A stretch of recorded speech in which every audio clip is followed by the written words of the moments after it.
देश की लड़ाई में, आजादी में स्वतंत्रता सेनानियों से पूछना, उन्हें सबसे ज्यादा कॉन्फिडेंस होता था तो वकीलों पे।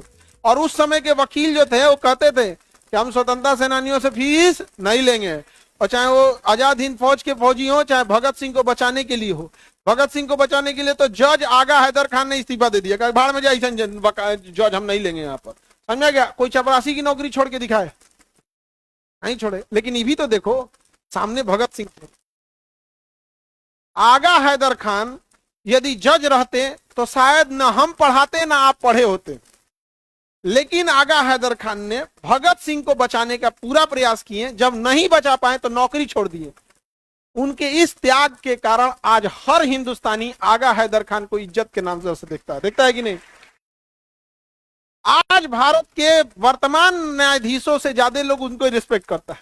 वर्तमान न्यायाधीश से ज्यादा क्या भैया का, उन्हें ये नहीं पता कहां से पढ़े थे, उन्हें ये भी नहीं पता कितने सजा दिए थे, कितना सजा नहीं दिए थे। लेकिन हाँ, राष्ट्र के प्रति सम्मान हमेशा भारतीयों ने सम्मान किया है। जो राष्ट्र के प्रति रहेगा उसका हमेशा से सम्मान होगा यहाँ पर। और ये बात आज की 20 कन्याओं को समझ में नहीं आता है कि आने वाले कुछ साल बाद याद करेगा कोई कि मणिपुर जल रहा था और ये 20 कन्याएं वहां, हम तो कहते रूबी का लिए जाओ तो नहीं, वहां भी झालमुरी खाओ। रूबी का लिया कर देख रहे थे, अपने कोई प्रधानमंत्री समझ रही है।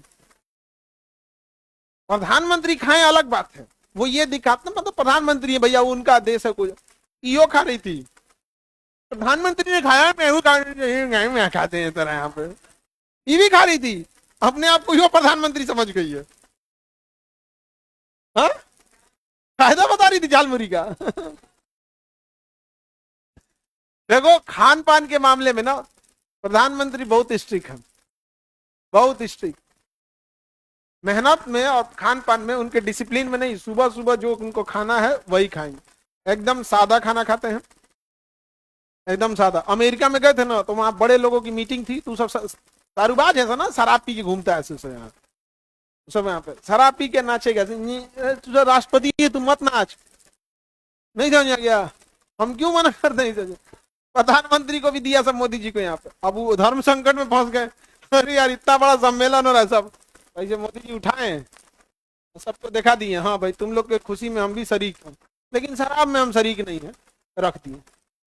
अब पानी उठा के, हमारा देश है, हमारे यहाँ शराबियों का कोई वो पी रहे हो तो भाई अलग बात है, लेकिन इसे कभी भी प्रमोट नहीं किया जाएगा। अभी ट्रंपा पे कोनो ईंटा चला दिया, डोनाल्ड ट्रंपा पे ढेला चला दिया, कोनो ईंटा चला रहा था, हाँ? गोली चला है, ओकरा पे पता नहीं काहे निशाने नहीं लगता है ओकरा ऊपर। चुनाव से पहले भी ओकरा पे गोली चलाया था, ओकरा कनपटिया पे से निकल के चल गया है। हेते बड़का देह पे निशाना का ने कैसे झुक जाता है। तो कोनो के पे ईंटा चलाया, अब पूरा भगदड़ हो गया, सब भाग गए सब। वहां की शराबी महिलाएं शराब चुरा के भाग रही थी। अब बताओ, हम बार बार बोलते हैं दारू खराब चीज है, दारू क्या है? खराब चीज है, समझ आ गया कि नहीं आ गया? एक बार हम बोले तो ये दारू बहुत खराब चीज है, तो जानते हो सब पीछे पड़ गया था। ये अभिव्यक्ति की आजादी, हमारी इच्छा है, हम कहें तेरी इच्छा तो घरे में पी, तुम्हारा इच्छा है तो तुम कुछ भी कर दोगे। हाँ, आर्टिकल 13 पढ़ो, पैदा हो गए हो देश में तो एहसान नहीं कर दियो, देश में रहना है, आर्टिकल 13 पढ़ो, सबका एक लिमिट है। तो कई आदमी को ये लगता है ना कि देश में पैदा हो गए तो बहुत एहसान कर दे, मैं कुछ भी कर, कुछ भी कैसे कर देगा ये, कुछ भी कैसे कर देगा? Article 13, everyone have a limit, even संसद की अपनी लिमिट है। मैं कुछ भी कर दूंगी, पैदा हुए तो एहसान कर दिए, इनका एहसान कर दिए पैदा। भारत की संस्कृति को रौन देंगे तो क्या हम पैदा हुए हैं ना, इन्हीं के बढ़ते धरती रुकल है ना, तो इना रहते धरती फाट जाता है, ऐसे खत्म। शराब चुरा रही थी सब, कहां पे? और पीती होगी सब तबे ने चुराई है सब। ये दादा हो दादा, छी। और दूध बोतल लेके गई से वही से, दो बोतल शराब लेके चुरा के गई है। जय दादा।